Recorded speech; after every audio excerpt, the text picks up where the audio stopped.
superstar. Je remets mes lunettes et je souhaite une longue vie. Oh, longue vie. À ceux qui disparaissent dans l'ombre sans nous laisser le temps de leur dire goodbye. Quand le chat n'est pas là, bah les souris dansent. Quand le chat n'est pas là, bah les souris dansent. Quand le chat n'est pas là, bah les souris dansent. Quand le chat n'est pas là, bah les souris dansent. J'ai pas retourné ma veste, elle est réversible. Bienvenue dans la confrérie, l'objectif dans la dounia, devenir riche comme Vivendi. Action, vérité, je suis le vrai, Gims se vérifie. Quand je refuse de poser, elle chiale comme Katniss. On ne parle que de lui en cette rentrée musicale et on ne parle que du succès de son dernier album qui, à peine sorti, est déjà disque d'or. Et il est avec nous sur le plateau du Figaro. Maître Gims, bonjour. Bonjour. On est ravis de vous recevoir ici. C'est le plaisir à partager. Alors je le disais, votre dernier album, qui est un double album, Mon cœur avait raison, est déjà un carton. Il suit a priori le même parcours que votre précédent album studio Subliminal, qui s'est vendu à plus d'1 million d'exemplaires, si je ne m'abuse. Oui, exactement. Énorme. Et on ne compte plus les tubes d'ailleurs qui sont issus de ce premier album. Si on dit de vous que vous êtes un faiseur de tubes, vous le prenez comment? C'est un compliment. Attention. C'est flatteur, c'est un compliment et... Et c'est, je pense que beaucoup de gens aimeraient recevoir, beaucoup de musiciens aimeraient recevoir ce compliment. C'est très difficile à faire un tube. Vous êtes sensible à ce qu'on dise de vous? Oui. Qu'est-ce que vous aimez qu'on dise de vous d'ailleurs? Du bien. Mais encore du bien, qu'on prenne le temps de décortiquer un peu mes sons, d'en parler avec profondeur. Ça fait toujours plaisir à un artiste quand les gens, les auditeurs rentrent dans les détails. C'est vraiment flatteur.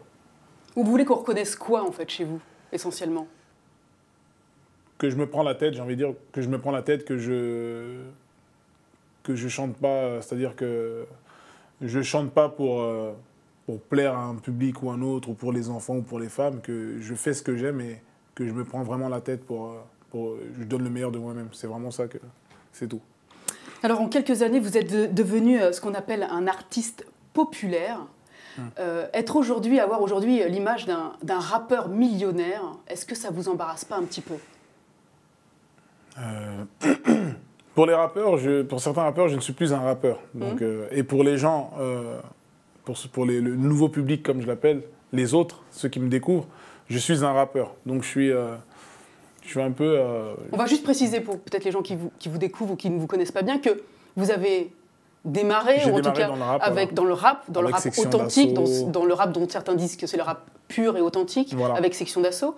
Exactement. Et vous bifurquez depuis quelques années sur de la musique vraiment grand public, voilà. de la variété, des sons un peu plus, beaucoup plus larges, quoi, qui s'adressent à un public beaucoup plus large. Donc oui, les clichés sont très forts. C'est vrai. Mais indépendamment de ce que les gens peuvent dire de vous, que vous ayez conscience que vous passez pour un rappeur millionnaire, un rappeur commercial, entre guillemets, est-ce que par rapport à ce que vous étiez fixé comme objectif à vos débuts, vous n'êtes pas un peu égaré sur un chemin que vous regrettez, ou en tout cas dont vous n'êtes pas si fier? Non, je ne regrette pas du tout parce que je connais les rappeurs, je connais tous ces artistes et je sais qu'ils aimeraient être à ma place. Parce que c'est très difficile. C'est un niveau, j'en suis conscient. C'est très difficile d'en arriver là. Donc je ne regrette absolument pas, au contraire. Au contraire, j'en veux encore, je veux aller encore plus loin. Et je suis vraiment très content de ce qui m'arrive. Alors justement, je le disais, vous avez vendu des millions d'albums. Est-ce que ce virage qu'on vous reproche, ou que vous reprochent certains, mais qu'adorent beaucoup d'autres, est-ce qu'on peut dire que c'est l'argent qui a transformé ce que vous étiez? Est-ce que ça a changé ce que vous êtes? J'ai envie de dire que l'argent révèle les gens.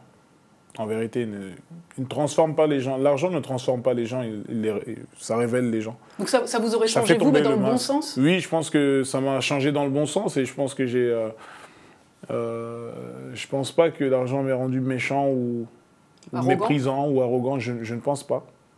Après, ça représente quoi pour vous, l'argent, justement? L'argent, ça représente beaucoup de choses. Ça représente une certaine forme de liberté parce qu'aujourd'hui, on ne peut pas faire grand-chose sans l'argent. On ne peut pas faire grand-chose, que ce soit des projets dans le bien, comme ma fondation que je suis en train de faire. Oui, qui favorise... qui s'appelle Eau de la Terre. Qui favorise... qui est basé sur l'accès à l'eau potable, on va dire, en Afrique. Oui. Pour l'instant, en Afrique, mais j'ai envie d'aller bien plus loin. Donc voilà, l'argent, ça sert à faire ce genre de choses aussi.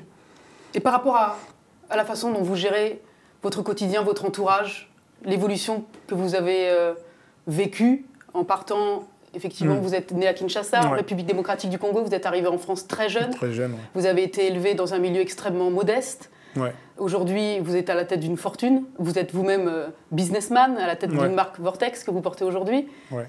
Comment vous gérez vos rapports avec votre entourage, votre famille? Il y a beaucoup plus de responsabilités, du coup.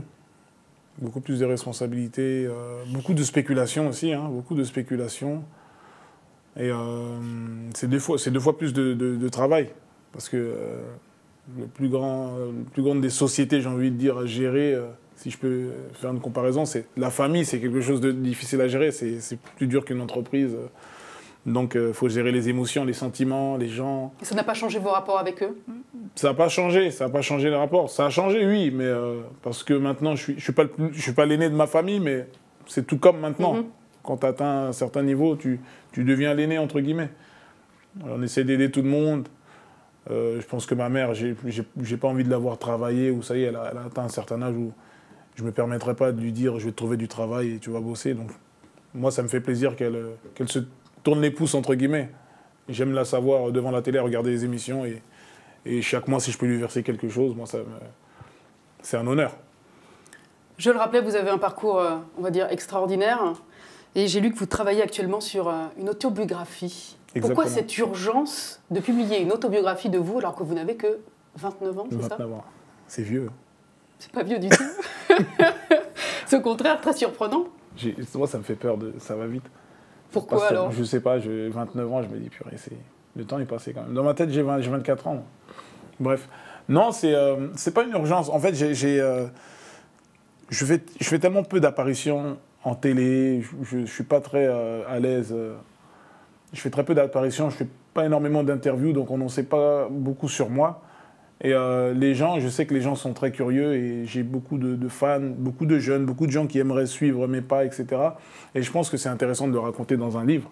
Parce que ce livre, il parle bien sûr de ma vie, mais c'est aussi un conseil pour pas mal de gens. Donc vous voulez servir un peu de modèle? Oui, voilà. Parce que j'ai appris à l'être, je suis un modèle en fin de compte, que je le veuille ou pas, que je le veuille ou non. Les gamins me suivent, les gamins me prennent comme modèle, quoi.